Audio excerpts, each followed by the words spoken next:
Who would put the audio out to try and influence the jury pool, to try and undermine due process, to try and create a whole hubbub about an aspect of the case they intend to bring against Trump? Who would do that? Who would commit such a felony?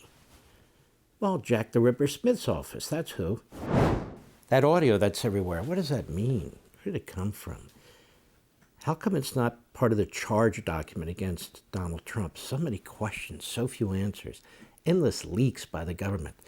Well, let's rely on Norah O'Donnell, CBS Evening News. Let's see what she has to say. Go. Well, now to that new audio recording obtained by CBS News of former President Donald Trump discussing secret documents at his golf club in Bedminster, New Jersey. CBS's Catherine Herridge reports the recording is likely a key piece of evidence in the federal government's classified documents case against Trump. Today, the former president defiant on the campaign trail. We did nothing wrong. This is a whole hoax. After CBS News and other media outlets obtained an audio recording where the former... Stop. So there was more than one copy that was handed out to the media? Gee, I wonder how that would happen. Who would do that? Would the defense do that? No. Would the people who made the recording do that? No, not unless they'd like their asses thrown in prison. Well, who would do this then? Who would put the audio out to try and influence the jury pool, to try and undermine due process, to try and create a whole hubbub about an aspect of the case they intend to bring against Trump? Who would do that? Who would commit such a felony? Well, Jack the Ripper Smith's office, that's who. Go.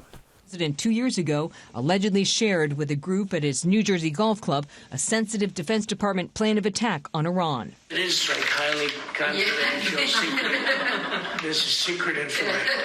Look at this.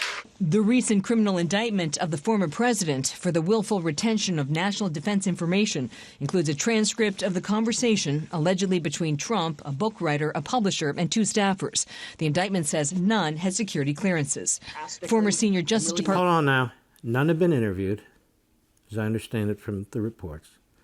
And they don't have a document. And I see they're bringing an old Fox guy in now. I guess he's a CBS analyst. Go ahead.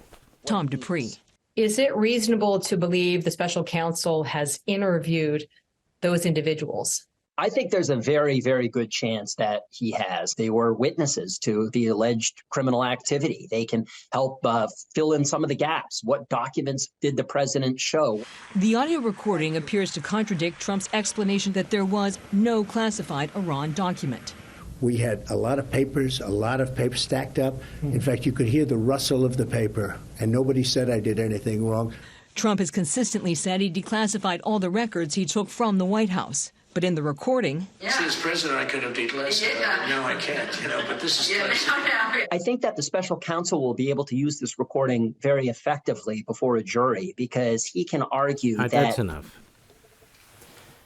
You see how it works? The government leaks a piece of information. The media run with it. And nobody questions it but me. And so then I'm considered a Trump sycophant. No, I'm a constitutionalist. I would challenge that. Number one, it's been leaked. It's a felony. So you can leak information like that to the media, commit a crime, and that's okay in pursuit of Trump. But Trump, with the document, they're trying to show, did he declassify it? Did he not declassify it? There's no discussion about anything else related to that. For instance, is that the beginning of the audio, the end of the audio? How is it exactly 2 minutes? Number one.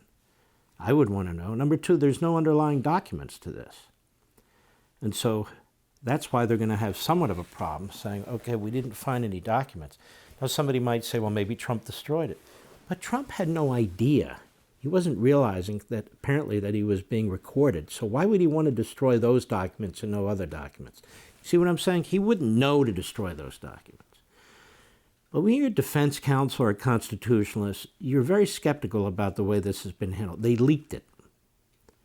And I would immediately file a motion to get rid of that as an attempt to undermine due process and to make it impossible to find an objective jury by trying to change the jury pool with this information. For all this and much more, sign up for Levin TV.